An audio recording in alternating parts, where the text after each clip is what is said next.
Halo pemirsa, program Warta Parlemen kembali hadir dengan berbagai informasi seputar parlemen selama satu pekan terakhir bersama saya Andi Muhammad Rezaldi. DPR sepakat usulkan Arsul Sani jadi Hakim MK, acara meriah MKD Awards 2023. Pembahasan RUU Kesejahteraan Ibu dan Anak belum temukan titik terang. Berikut Warta Parlemen selengkapnya.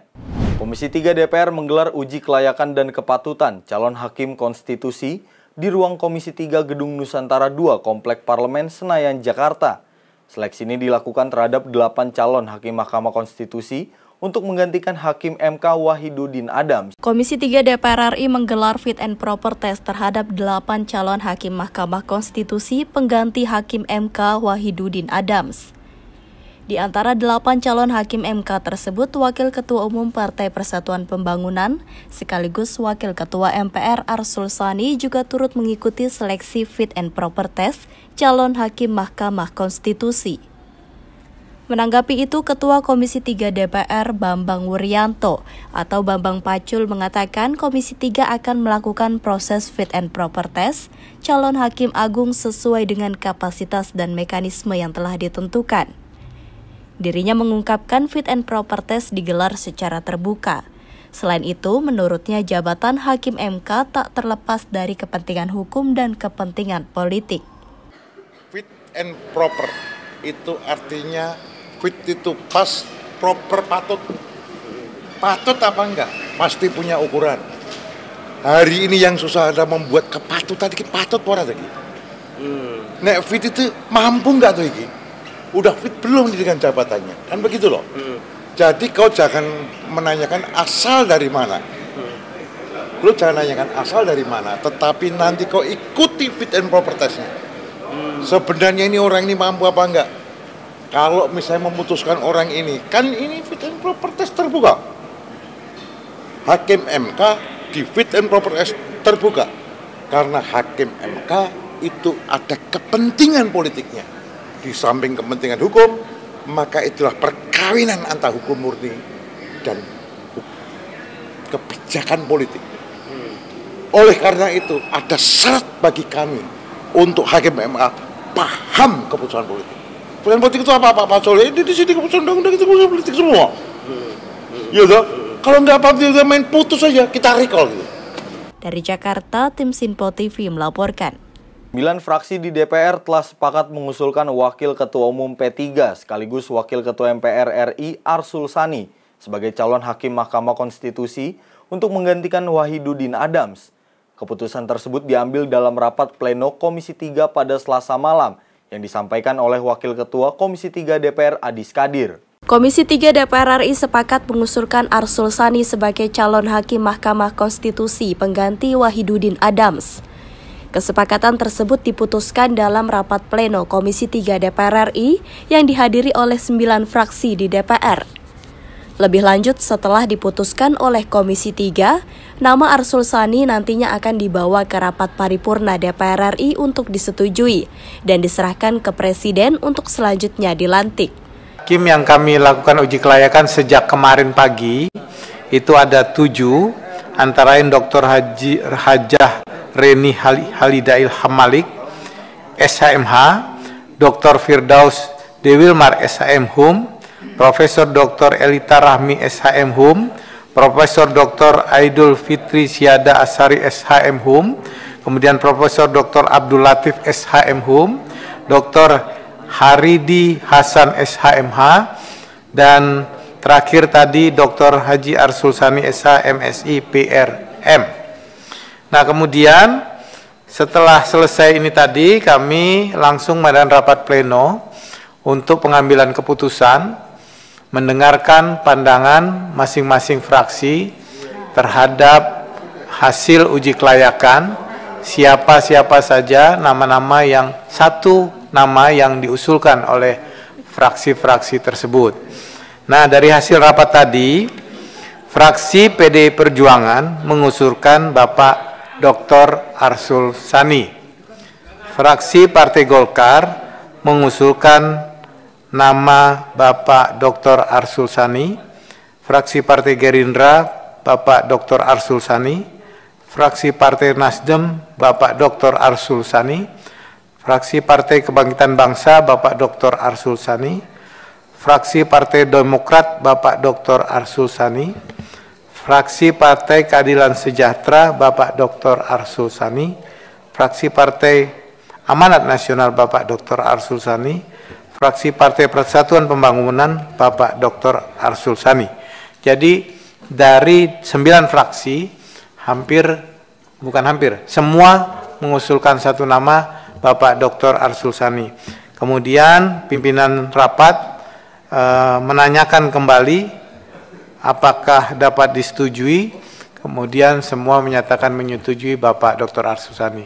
Oleh karena itu, Komisi 3 memutuskan bahwa calon yang diusulkan oleh DPR menjadi Hakim Konstitusi menggantikan Bapak Dr. Wahidudin Adam adalah Bapak Dr.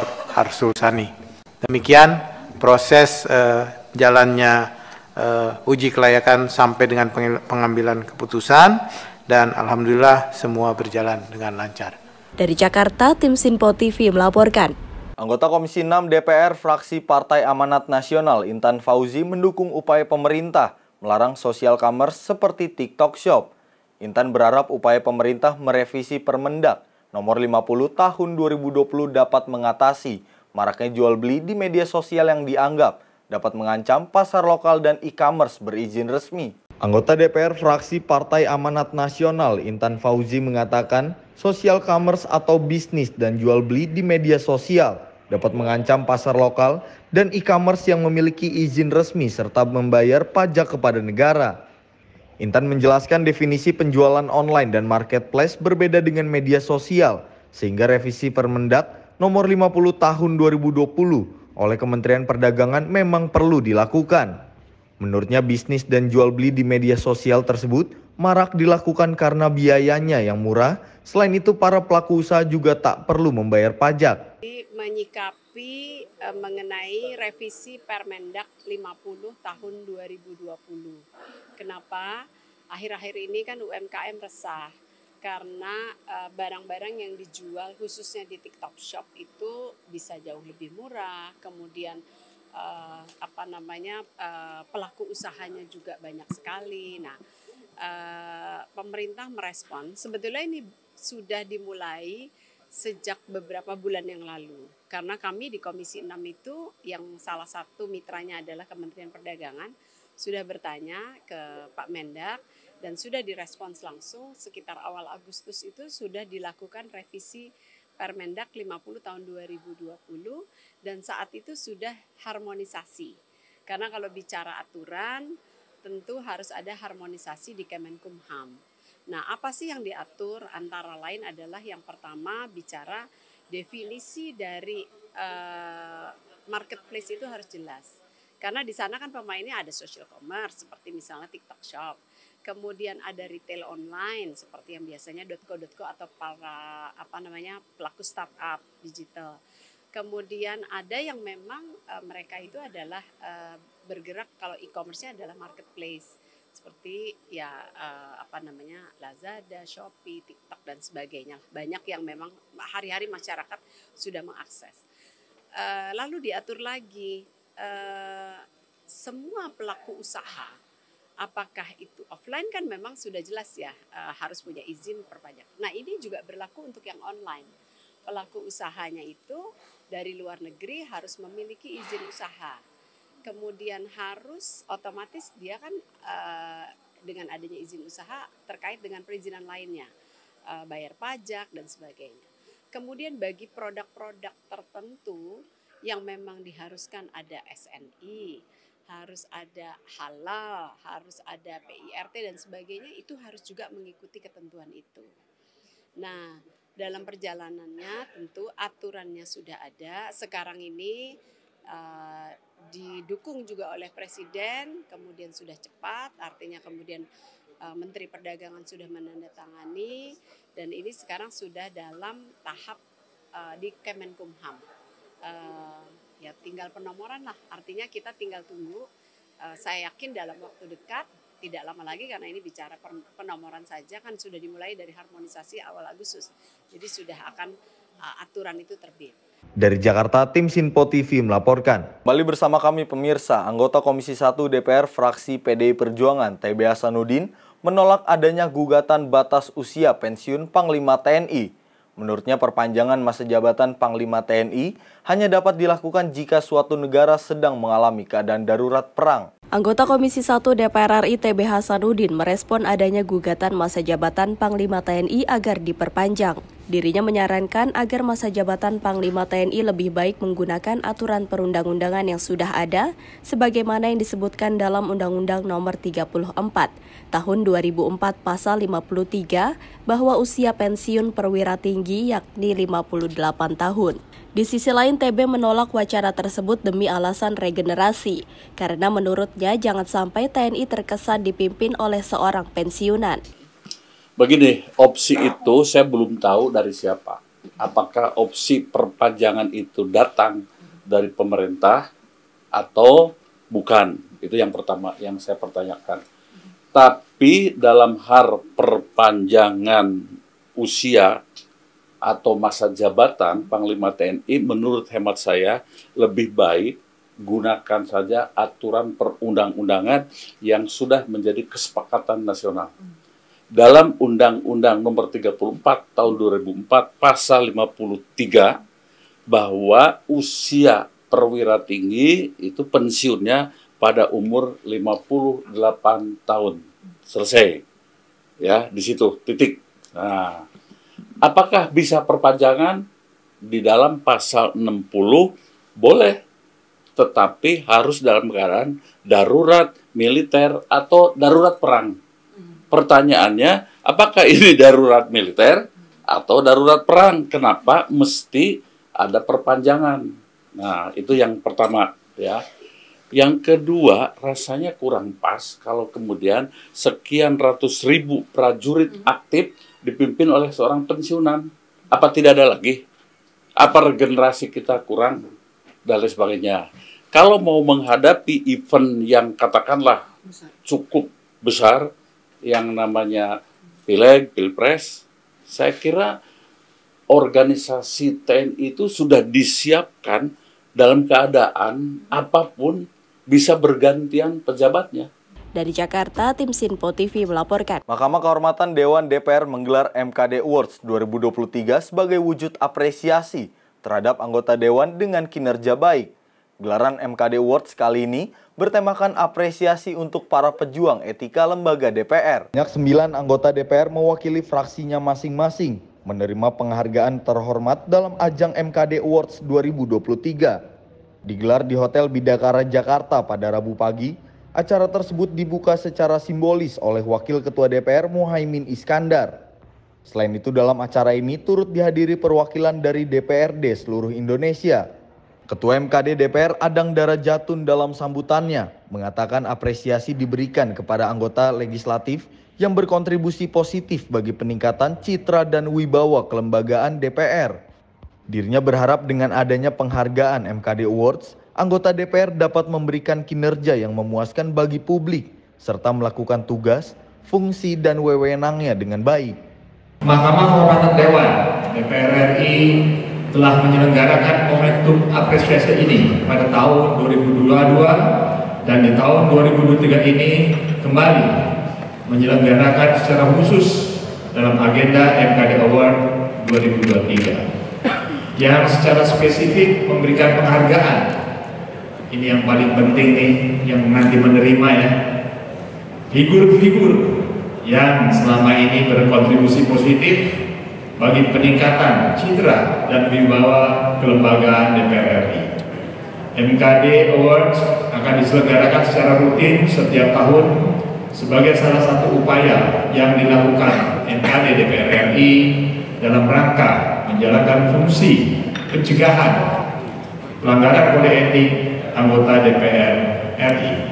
Dari Jakarta, Bina Maulana Andi Rezaldi melaporkan untuk Sinpo TV. Anggota DPR fraksi Partai Gerindra Wihadi Wiyanto mendapatkan penghargaan dari Mahkamah Kehormatan Dewan DPR dalam ajang MKD Awards 2023. Dirinya menyampaikan terima kasih atas penghargaan yang diberikan kepadanya. Ajang MKD Awards 2023 merupakan acara yang digelar Mahkamah Kehormatan Dewan DPR untuk memberikan penghargaan kepada anggota Dewan yang dinilai memiliki kinerja baik. Salah satu penerima penghargaan tersebut yaitu anggota DPR fraksi Partai Gerindra Wihadi Wiyanto. Wihadi mendapatkan penghargaan tersebut karena dinilai memiliki kinerja yang baik selama menjadi anggota parlemen. Kriteria penerima penghargaan dari MKD tersebut adalah dari sisi kehadiran, keaktifan, hingga etik anggota dewan tersebut. Pertama-tama saya mengucapkan terima kasih dan syukur bahwa MKD memberikan award kepada saya dengan penilaian-penilaian yang sudah dilakukan oleh MKD. Saya kira ini adalah apresiasi dan kerja keras selama ini, dan saya kira ini adalah merupakan suatu cambuk buat kita semuanya bahwa kita harus lebih baik, dan ini adalah MKD Award ini merupakan suatu apresiasi yang saya sangat-sangat ucapkan terima kasih kepada semuanya. Acara ini cukup bagus dan ini adalah merupakan acara MKD Award yang memang mengapresiasi semua anggota Dewan, anggota DPR RI, dan ini adalah merupakan acara yang bisa berkelanjutan karena dengan demikian bahwa apa yang diperlihatkan oleh DPR ini adalah bahwa mereka ini telah merupakan satu orang-orang yang masih mempunyai etika dan tidak seperti yang dianggap oleh masyarakat bahwa anggota DPR ini tidaklah mempunyai sesuatu hal yang bisa dibanggakan. Di sisi lain, Wakil Ketua MKD Imron Amin berharap atas penghargaan tersebut para anggota DPR dapat lebih giat dalam menjalankan tugasnya sebagai wakil rakyat. Dirinya mengungkapkan bersyukur atas gelaran acara tersebut yang berjalan dengan lancar dan diharapkan berlanjut di tahun berikutnya. Alhamdulillah banyak yang mengatakan lebih meriah dari tahun sebelum-sebelumnya, dan para penerima juga alhamdulillah kita saring menjadi satu. Kalau tahun lalu kan kita ambil 3. Alhamdulillah sekarang kita ngambil yang benar-benar selektif, kita ambil 1 per fraksi, seperti itu. Siap. Iya, dengan acara MKD Award kita ambil 1 ini, harapan kita ke depannya bisa menggugah para anggota DPR RI, para anggota legislatif ini bisa lebih giat menjaga kode etik dan menjalankan fungsi tugas sebagai legislatifnya sendiri. Dari Jakarta, Bina Maulana, Andi Rezaldi melaporkan untuk Sinpo TV. Kepala BKSAP DPR Fadlizon menerima kunjungan delegasi Armenia di Kompleks Parlemen Senayan, Jakarta pada Selasa siang. Fadlizon mengatakan pertemuan tersebut merupakan bentuk kerjasama antara Parlemen Indonesia dengan Parlemen Armenia yang turut membahas beberapa potensi kerjasama di bidang lainnya. Selasa siang, Kepala BKSAP DPR Fadlizon menerima kunjungan delegasi Armenia di Gedung Nusantara 3 Komplek Parlemen Senayan, Jakarta. Dalam kesempatan tersebut, Fadlizon turut didampingi Wakil Ketua BKSAP DPR Putu Supatma dan Sukamta. Pertemuan BKSAP DPR dengan delegasi Armenia ini adalah bentuk kerjasama bilateral antara Parlemen Indonesia dengan Parlemen Armenia. Selain itu, dalam pertemuan yang berjalan hampir 1 jam tersebut, turut membahas perkembangan update konflik antara Armenia dengan Azerbaijan yang terjadi dan diharapkan Indonesia dapat menciptakan perdamaian. Bentuklah grup kerjasama bilateral antara Indonesia, Parlemen Indonesia dan Armenia, karena mereka sudah membentuk grup parlemen di Armenianya untuk Parlemen Armenia untuk Indonesia. Jadi mereka ini ada resiprokal. Mereka juga berharap Indonesia membuka kedutaan besar di Armenia karena Armenia sudah membuka kedutaan besar di Indonesia yang residen. Jadi kalau sekarang kan kedutaan Indonesia di Armenia itu di-cover dari Ukraina dan Kiev. Dan juga mereka berharap kerjasama di berbagai bidang ini karena potensi termasuk di bidang pariwisata, di bidang yang lain ya. Sangat besar. Mereka juga mengucapkan terima kasih atas dukungan Indonesia dalam sidang AIPA kemarin yang ke-44 di Jakarta yang telah memasukkan Armenia sebagai observer peninjau dari AIPA. Dari Jakarta, Andi Rezaldi melaporkan untuk Sinpo TV.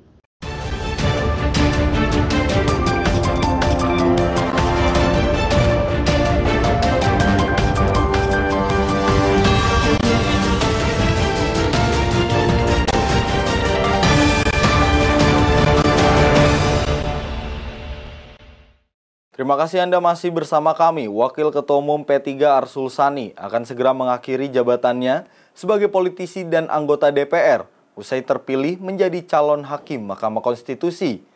Arsul menyatakan dirinya siap mundur dari P3 karena menurutnya seorang hakim Mahkamah Konstitusi tidak diperkenankan merangkap jabatan. Komisi 3 DPR RI sebelumnya melakukan uji kelayakan dan kepatutan terhadap 8 calon hakim konstitusi. Hasilnya, seluruh fraksi di Komisi 3 DPR menyetujui nama Arsul Sani sebagai calon hakim MK. Sementara itu, Arsul Sani pun mengaku siap melepas jabatannya dari DPR dan pimpinan MPR serta Wakil Ketua Umum P3. Setelah persetujuan paripurna ya, maka saya yang pertama harus saya lakukan ya, pertama mengundurkan diri sebagai caleg karena kan saya tercantum di DCS ya, sehingga setelah melalui prosedur yang ada di KPU ya, maka tentu nama saya seyogianya tidak ada lagi di daftar calon tetap ya DCT. Nah setelah itu ya, tentu saya memang harus mengajukan surat permohonan pengunduran diri sebagai anggota DPR ya, karena saya hanya bisa dilantik menjadi hakim MK kan kalau sudah diberhentikan sebagai anggota DPR. Dalam undang-undang MK itu kan tidak boleh kemudian hakim MK merangkap menjadi pejabat negara lainnya ya, termasuk menjadi anggota DPR. Nah, yang berikutnya lagi, saya juga harus mengundurkan diri dari keanggotaan partai politik. Berarti juga harus berhenti dari posisi sebagai Wakil Ketua Umum DPP P3. Ya. Karena memang di dalam Undang-Undang MK juga ada larangan hakim MK itu menjadi anggota partai politik. Gitu. Dari Jakarta, Sri Dewi Andayani, Ahmad Amin melaporkan. Ketua Panja RUU Kesejahteraan Ibu dan Anak, Dia Pitaloka mengatakan pembahasan RUU KIA masih belum menemukan kesepakatan antar fraksi, terutama terkait pembahasan cuti bagi suami dari istri yang melahirkan. Komisi 8 DPR RI menggelar rapat kerja mengenai rancangan Undang-Undang Kesejahteraan Ibu dan Anak bersama tim perumus dan tim sinkronisasi dari pemerintah. Ketua Panja Rancangan Undang-Undang Kesejahteraan Ibu dan Anak Dia Pitaloka mengungkapkan pembahasan terkait cuti bagi suami yang istrinya melahirkan masih belum menemukan kesepakatan antar fraksi di Komisi 8. Tak hanya itu, masa cuti bagi istri yang melahirkan juga masih alot dibahas lantaran ada perbedaan usulan. Oleh karena itu, dia memprediksi pembahasan rancangan Undang-Undang Kesejahteraan Ibu dan Anak akan memakan waktu lama hingga bulan Desember. Terlebih sebentar lagi DPR akan memasuki masa reses pada bulan Oktober hingga November. Pembahasan Undang-Undang Kesejahteraan Ibu dan Anak, kita sudah memasuki banyak pasal. Pertama, pasal pendahuluan menimbang hak, tugas, dan kewajiban baik itu ibu maupun hak ibu, hak anak, definisi ibu. Juga anak di sini itu anak pada fase yang kita tekankan dalam undang-undang ini adalah anak pada fase 1000 hari awal kehidupannya.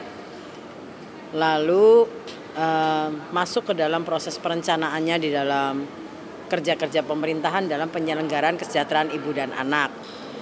Nah, poin yang masih menjadi kebuntuan atau belum bisa diselesaikan itu pasal 6-10. Dari Jakarta, tim Sinpo TV melaporkan. Komisi 2 DPR menggelar rapat panitia kerja pembahasan rancangan Undang-Undang Ibu Kota Negara dengan pakar di Gedung Nusantara 2 Komplek Parlemen Senayan, Jakarta. Dalam RDPU kali ini, Komisi 2 mengundang para pakar dari berbagai latar belakang, mulai dari bidang pertanahan sosial dan budaya serta bidang hukum penetapan negara. Komisi 2 DPR RI menggelar rapat panja mengenai pembahasan rancangan Undang-Undang Ibu Kota Negara dengan para pakar di ruang rapat Komisi 2 DPR RI. Ketua Komisi 2 DPR RI Ahmad Doli Kurnia menyampaikan, para pakar yang hadir kali ini berasal dari latar belakang yang berbeda, mulai dari bidang ilmu pertanahan, bidang ilmu sosial dan kebudayaan, serta bidang ilmu penetapan negara dan ekonomi. Anggota DPR dari fraksi Partai Golkar ini menjelaskan, rapat pembahasan rancangan Undang-Undang Ibu Kota Nusantara kali ini bersifat pengumpulan gagasan yang disampaikan oleh para pakar yang hadir. Dari Jakarta, tim Sinpo TV melaporkan. Demikian Warta Parlemen selama sepekan kali ini. Tetap saksikan berita terkini di Sinpo TV, Sinpo ID, dan media sosial Sinpo lainnya. Saya Andi Muhammad Rezaldi beserta kru yang bertugas pamit undur diri. Selamat berakhir pekan dan sampai jumpa.